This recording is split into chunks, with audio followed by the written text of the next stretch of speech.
एक सेठ था, मेरे प्रवचन में आता था, सबसे पीछे बैठता था, बहुत पैसा था उसके पास, सबसे लास्ट में बैठता था। 10 लक्षण पर्व में आया, 8 दिन तक पीछे बैठा, किसी ने पूछा ही नहीं कि सेठ जी आगे आओ बैठो। उसने कहा यार ये सब पैसे वाले तो स्टेज पे चढ़ रहे हैं, मुझे कोई बुलाता नहीं, अब तुझे बुलाएं काहे को? कोई बात, वो तो नियम है भाई, जो जिसमें फूल लगेंगे उसमें ही पानी डालेंगे, जिसमें नागफड़ी को कौन सींचेगा, ध्यान रखिए, गुलाब को ही सींचा जाता है ना। वो आया मेरे पास, बोले महाराज आप भी धनपतियों का सम्मान करते हो, आप भी धनपतियों का नाम लेते हो, गरीबों का तो नाम ही नहीं लेते हो। मैंने कहा नहीं, मैं तो भगवान के अलावा किसी का नाम नहीं लेता ईमानदारी से। बोले नहीं, मंच पे आप बुलाते हो, जो दान करता है उसको माला पहनाते हो, उसके तालियां बजती हैं, उसको मोमेंटो देते हो। मैं 8 दिन हो गए, मुझे नहीं पूछा। मैंने कहा पूछूंगा भी नहीं। तो मैंने कहा सेठ क्या चाहता है? बोले बरसों से मैं इस शहर में हूं, कोई मेरी तरफ देखता भी नहीं है, पीछे बैठा रहता था जहां चप्पलें उतारते हैं। एक दिन उसे ना जाने क्या सनक चढ़ गई, बड़ी ऐसी सनक, 5 लाख की बोली ले ली। अरे पूरा पंडाल मुड़ के देख रहा, ये कंजूस मक्खी चूस। मक्खी चूस यदि बोली भी ले लेना तो लोगों के अंदर यही चलता, क्या मालूम देगा कि नहीं। आज तक जिसने 1 रुपया नहीं दिया है और 5 लाख की बोली, सारा पंडाल पीछे मुड़ के देख रहा है उसको। उसने कहा क्या बात है, आज तो सब मुझे देख रहे हैं, 5 लाख की बोली। बोले आइए सेठ जी आइए, पीछे क्यों बैठे हो, आगे आओ ना। स्टेज पे बुलाया, माला पहनाई फूलों की, तालियां बजी, मोमेंटो दिया, मजा आ गया। आज सेठ ने दान किया, इतना खुश हुआ सेठ। मेरे कमरे में आया, बोले महाराज तुम्हारे यहां भी राजनीति होती है क्या? मैंने कहा क्यों? बोले तुम्हारे यहां भी, मैंने इतने दिन से तो मुझे किसी ने पूछा नहीं, आज बोली ले ली, हजारों लोग मेरे लिए तालियां बजा रहे, सेठ जी सेठ जी सेठ जी सेठ जी। ये राजनीति नहीं है तो क्या है? मैंने कहा पागल है तू, ये राजनीति नहीं, ये महाराजनीति है, ध्यान रखना। राजनीति तो दिल्ली में और गांधीनगर में चला करती है, हमारे पंडाल में तो महाराजनीति चला करती है। बोले महाराज आप भी यही करते हैं क्या? मैंने कहा हाँ मैं भी यही करता हूं। तो बोले तुम में और एक नेता में क्या अंतर है? मैंने कहा बहुत अंतर है मुझ में और नेता में, यहां स्वागत होता है, सत्कार होता है। बोले आज मेरा सत्कार हुआ। मैंने कहा सेठ सत्कार तेरा नहीं हुआ, ना आज हुआ ना कल होगा। तू धनपति कल भी था और धनपति आज भी है, पैसा तेरे पास कल भी था और पैसा तेरे पास आज भी है। कल तक क्या नजारा था, लोग तुझे पलट के नहीं देखते थे, और आज क्या नजारा है, हर कोई जय जिनेंद्र करने को तैयार हो गया है। बोल जितने लोग जय जिनेंद्र कर रहे हैं इनको तू कुछ पैसा देगा क्या? बोले नहीं मैं काहे को दूंगा। तो मैंने कहा फिर भी लोग जय जिनेंद्र कर रहे हैं, कल तक कोई पूछता नहीं था। तो बोले ऐसा क्यों है, ये क्या पॉलिटिक्स है? मैंने कहा पॉलिटिक्स नहीं है, ये जो तेरा सम्मान हुआ है ना सेठ, तेरा सम्मान कोई दुनिया नहीं कर सकती है। और हकीकत में मैं पुलक सागर कहता हूं आदमी का सम्मान नहीं हुआ करता है, ध्यान रखना। मैंने कहा सेठ कल भी तू धनपति था और आज भी धनपति है, स्टेज पर यदि सम्मान हुआ है तो तेरे धन का सम्मान नहीं हुआ, जो धन का तूने दान किया है उसका सम्मान हुआ करता है, पैसों का कोई सम्मान नहीं। जो धन का तूने दान किया है सम्मान तो दान का होता है, ध्यान रखना। दान दे मन हरस विशेष, यह भव जस पर भव सुख। ध्यान रखना, पैसों का सम्मान नहीं होता किसी दुनिया में, पैसे छोड़ते हो ना उसका सम्मान हुआ करता है, उसकी जय जयकार हुआ करती। अभी जो माला पहन के गए 50,000 तो इनके पास पहले भी थे ना? नहीं थे? मैं बुलाता क्या तुमको? अपने घर में करोड़ों भी रखो तो कौन पूछता है, लेकिन जब उस करोड़ों में से थोड़ा दिया जाता है तो स्वर्ग के देवता भी उसको प्रणाम किया करते हैं। हमारे यहाँ जोड़ने का सम्मान नहीं होता, हमारे यहाँ छोड़ने का सम्मान हुआ। छोड़ने की कीमत है, त्यागियों का सम्मान है ये, दानियों का सम्मान है ये, जोड़ने वालों का सम्मान नहीं है। जोड़ जोड़ कर मर जाओ, कितने होंगे करोड़पति जिंदगी में दान नहीं देते, कौन पूछता है उनको? दान दे मन हरस विशेष, हर्ष के साथ दान दीजिए। थोड़ा सा भी दिया हुआ तर जाया करता है। मन में श्रद्धा भक्ति लेकर जो तू दान करेगा, और ऊपर वाला तेरा खजाना रातों रात भरेगा। ऊपर वाला तेरा खजाना रातों रात भरेगा।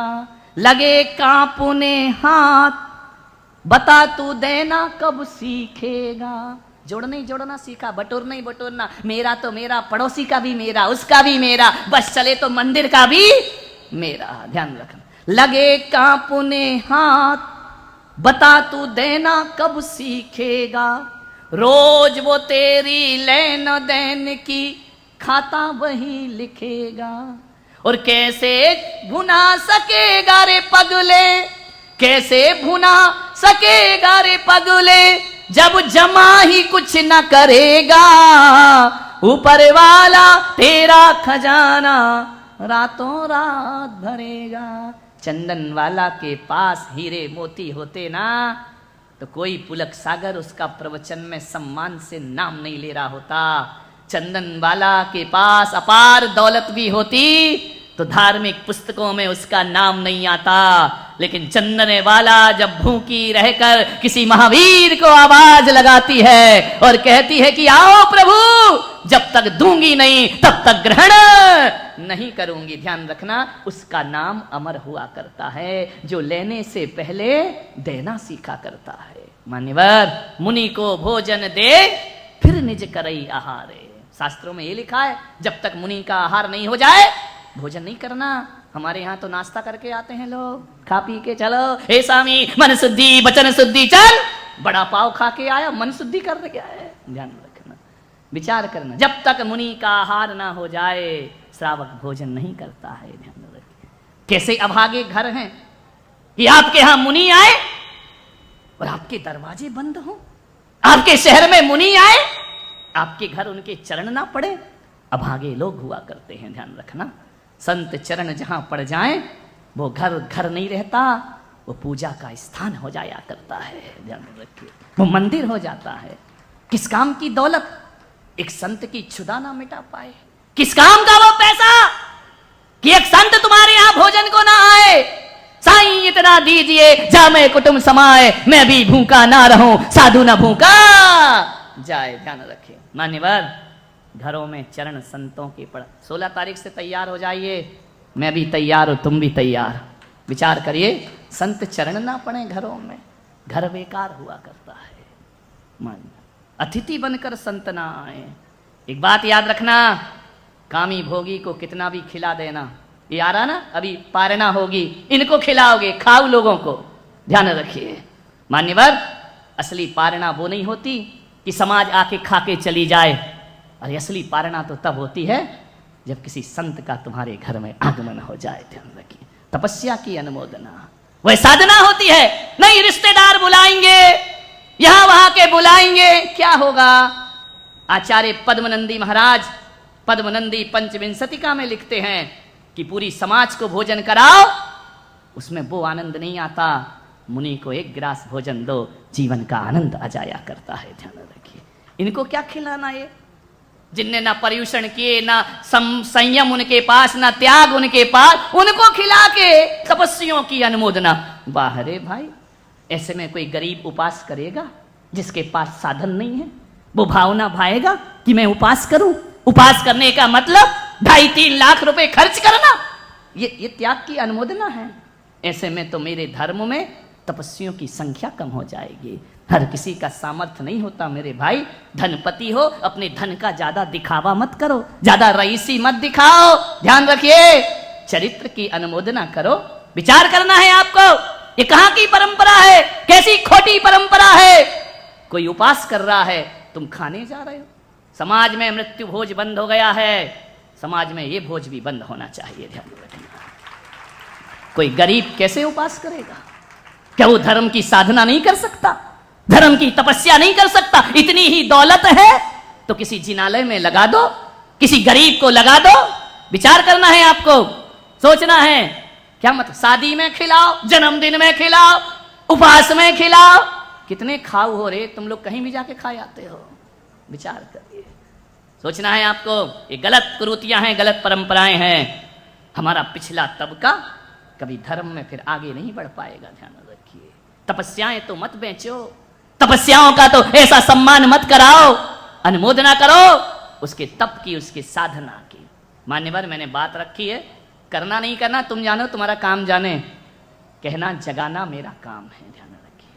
करते हो नहीं करते हो, खिलाना है खिलाओ और बुला लो, मैं फोकट वाले बहुत से भेज सकता हूं, खिला लेना। नहीं, गुरुओं को आहार दो, गुरुओं की भक्ति करो, जिनालय के प्रभावना में, धर्म प्रभावना में पैसा खर्च करो। मैंने कहा ना, कामी भोगियों को खिलाओगे तो विष्टा बनेगा, ध्यान रखना, और भगवान को चढ़ाओगे तो पूजा बन करके सामने आ जाएगा, पुण्य बनेगा जीवन का।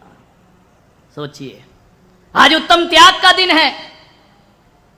कुछ वनस्पति ऐसी हैं जो अपने फलों को दिखाती हैं, कुछ वनस्पति ऐसी हैं, कुछ ऐसी हैं जो अपने फलों को छिपाती हैं। है ना, दो प्रकार की वनस्पति, दिखाने वाली फल, अनाज, ये अपने फलों को दिखाती हैं। छिपाने वाली जमीकंद, आलू, उसकी वनस्पति उसको छुपा के रखती धरती के अंदर। लहसुन छुपा के रखती है, प्याज छुपा के रखती है, सलजम छुपा के रखती है, गाजर छुप के रहती है। बड़ी मजे की बात है वनस्पति से शिक्षा लेना। जो अपने फल को दिखाते हैं, लुटाते हैं, उनमें बार बार फल लौट करके आते हैं। एक आम अपने फल देता है, अगले साल फिर फलों से लट जाया करता है। एक अमरूद अपने फल लुटाता है, फिर फलों से लट जाया करता है। एक केला अपने फल लुटाता है, फिर बोर की बोर लटक जाया करती है। आलू छिपाता है, ध्यान रखना, जो लुटाता है वो बार बार हरा होते रहता है, जो छिपाते हैं ना वो जड़ से उखाड़े जाते हैं, ध्यान रखना। आलू को जड़ से उखाड़ा जाता है, प्याज को जड़ से उखाड़ा जाता है, जमीकंद जड़ से उखाड़ी जाती है। जो लुटाते हैं उनके पास लौट लौट करके आते हैं, और जो जोड़ते रहते हैं वो जड़ से उखाड़ दिए जाते। जमीकंद कोई तोड़ता है क्या? उखाड़ते हैं जमीन से।